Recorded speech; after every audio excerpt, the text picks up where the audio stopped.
Bharat Canada के बीच लंबे समय से विवाद चल रहा है, जिसके चलते भारत ने एक एडवाइजरी भी जारी की है, जिसमें भारत ने कनाडा जाने पर अभी के लिए रोक लगा दी है और साथ ही कनाडा में रह रहे भारतीयों को सतर्क रहने की भी हिदायत दी है। आपको बता दें कि ये पूरा मुद्दा निज्जर की हत्या के बाद से शुरू हुआ है। नमस्कार, मैं प्रिया बंसल और आप देख रहे हैं हमारा सेगमेंट बैक स्टोरी। आइए वीडियो पर वापस लौटते हैं। आपको बता दें कि भारत ने कनाडा में उनके 41 डिप्लोमेट्स को वापस बुलाने को कहा है। फाइनेंशियल टाइम्स की रिपोर्ट के अनुसार अगर बात की जाए तो खालिस्तानी आतंकी निज्जर की हत्या पर जारी तनाव के बीच ये फैसला लिया गया है। इन डिप्लोमेट्स को भारत छोड़ने के लिए 10 अक्टूबर को डेडलाइन दी गई है। रिपोर्ट के मुताबिक डेडलाइन के बाद इन 41 में से जो डिप्लोमेट्स भारत में रह जाएंगे, उनको मिलने वाली छूट और दूसरे फायदे पूरी तरह से बंद कर दिए जाएंगे। कनाडा के भारत में करीब 62 डिप्लोमेट्स काम करते हैं। 10 अक्टूबर के बाद देश में केवल 21 कनाडाई डिप्लोमेट्स ही बचेंगे। इससे पहले विदेश मंत्रालय ने कहा था कि हमने कनाडा से साफ कह दिया है कि डिप्लोमेट्स की संख्या दोनों देशों में बराबर होनी चाहिए। यह वियना कनेक्शन के तहत जरूरी है।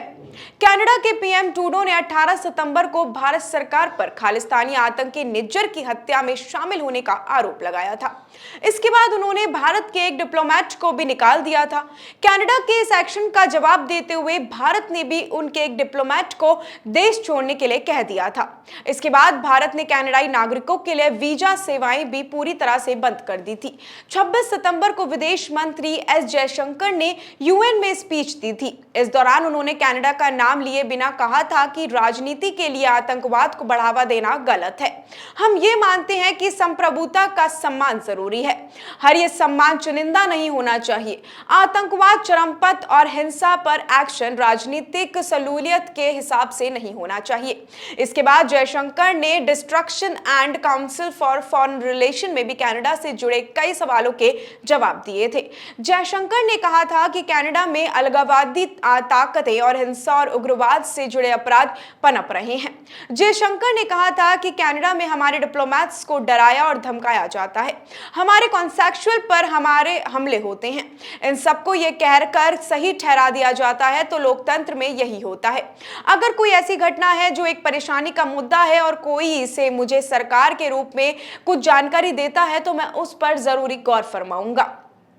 30 सितंबर को अमेरिका के विदेश मंत्री एंटनी ब्लिंकन से मिलने के बाद एक दिन बाद विदेश मंत्री एस जयशंकर ने वॉशिंगटन में एक प्रेस कॉन्फ्रेंस को संबोधित किया था।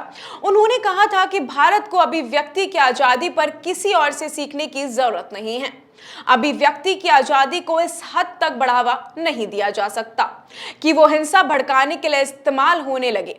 ये बर्दाश्त नहीं किया जाएगा। इसके साथ ही जयशंकर ने आगे कहा है कि हमारे मिशंस पर स्मोक बॉम्ब फेंके जाते हैं, डिप्लोमेट्स को धमकाया जाता है और उनके खिलाफ जगह जगह पोस्टर लगाए जाते हैं। क्या यह आम बात है? अभी ये भारत के खिलाफ हुआ है, अगर ये किसी और देश के खिलाफ होता तो क्या होता? तब भी क्या इस मामले को इतना ही सामान्य समझा जाता? कनाडा में जो कुछ भी हुआ वो कोई छोटी या आम बात बिल्कुल भी नहीं है। अब देखने वाले समय में ये होगा कि क्या भारत और कनाडा के बीच में जो अभी आर्थिक संबंध खराब हो गए हैं, आने वाले वक्त में क्या वो नॉर्मल हो जाएंगे, क्या वो सही हो जाएंगे? ऐसी और भी तमाम अपडेट्स और इंटरेस्टिंग वीडियोस के लिए आप बने रहिए हमारे सेगमेंट बैक स्टोरी के साथ, ओनली ऑन द चौक। धन्यवाद।